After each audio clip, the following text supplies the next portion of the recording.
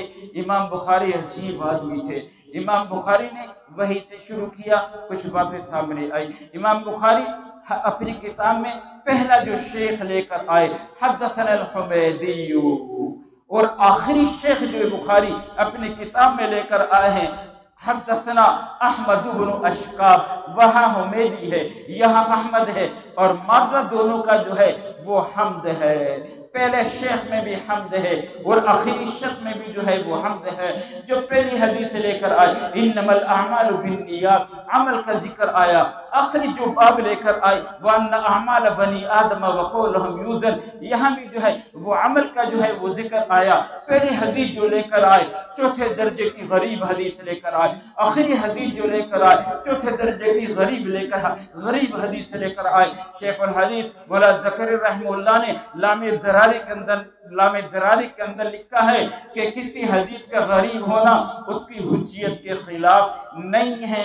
بخاری کی پہلی حدیث بھی چوتھے درجے میں غریب ہے، بخاری کی آخری حدیث بھی چوتھے درجے میں جو ہے وہ غریب ہے۔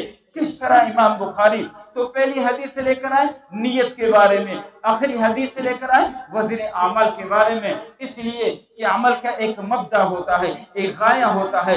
عمل کا مبدا نیت ہے، عمل کا غایہ وزن اعمال ہے، اس لیے پہلی کتاب کے ابتدا میں نیت کی حدیث لے کر آئے، کتاب کے آخر میں وزن اعمال کی جو ہے وہ حدیث کو لے کر آئے۔ تو امام بخاری رحمہ اللہ کہہ رہے ہیں باب قول اللہ عز وجل ونزع الموازین القسط لیوم القیامہ وان اعمال بنی آدم وقولهم، عبارت کے اندر چار باتیں ہیں۔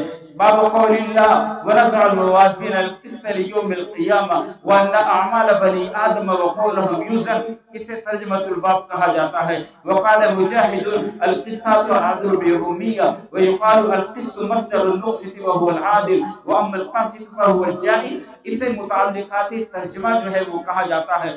آگے بخاری اپنی حدیث لا رہے ہیں احمد بن اشکاب قال حدثنا محمد بن خزیل عن عمار بن القعقاع عن ابي زرعه عن ابي هريره، اسے سند حدیث کہا جاتا ہے۔ اور چوتھی بات ہے قال رسول اللہ صلی اللہ علیہ وسلم کلمتان حبیبتان الى الرحمن خفیفتان علی اللسان ثقیلتان فی المیزان سبحان اللہ وبحمدہ سبحان اللہ العظیم، اسے متن حدیث کہا جاتا ہے۔ یہ چار باتیں ہیں اس عبارت کے اندر۔ پھر ترجمۃ الباب کے اندر امام بخاری نے 6 باتوں کی طرف جو ہے وہ اشارہ کیا ہے۔ ونزع الموازین القسط لیوم القیامہ، کہ یہ جو ہے قیامت کے دن جو اعمال کا وزن ہوگا یہ وزن حصی ہوگا یا وزن جو ہے معنوی ہوگا، میزان ایک ہوگی یا متعدد ہوگی، اور جو ہے وزن کس کا ہوگا، اعمال کا ہوگا یا صحف اعمال کا ہوگا یا عاملین کا جو ہے وہ ہوگا، اور موزون لہو کون ہوں گے، سارے انسانوں کا ہوگا یا بعض انسانوں کا جو ہے وہ ہوگا، وازن کون ہوگا، وزن کرنے والا کون ہوگا، اور وزن کی کیفیت کیا ہوگی۔ یہ 6 باتیں امام بخاری رحمہ اللہ نے ترجمۃ الباب میں جو ہے وہ ذکر کی ہے۔ تو پہلی بات وزن حصی ہوگا یا وزن معنوی ہوگا۔ معتزلہ نے کہا کہ وزن معنوی ہوگا۔ وزن معنوی کس کا نام ہے؟ انصاف کا نام ہے۔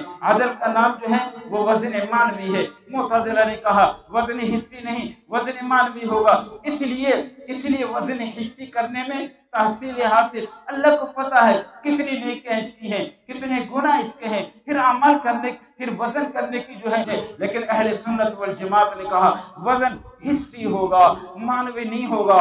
قرآن نے 2 لفظ استعمال کیے ہیں، فمن ثقلت موازینہ فاولئک هم المفلحون ومن خفت موازینہ ثقلت خفت، یہ وہ الفاظ ہیں جو وزن حصی کے لیے استعمال ہوتے ہیں، وزن معنوی کے لیے نہیں، وزن حصی کے لیے استعمال ہوتے ہیں۔ اس لیے جمہور اہل سنت نے کہا کہ وزن حصی ہوگا۔ کس کا وزن ہوگا؟ امام غزالی رحمہ اللہ کہتے ہیں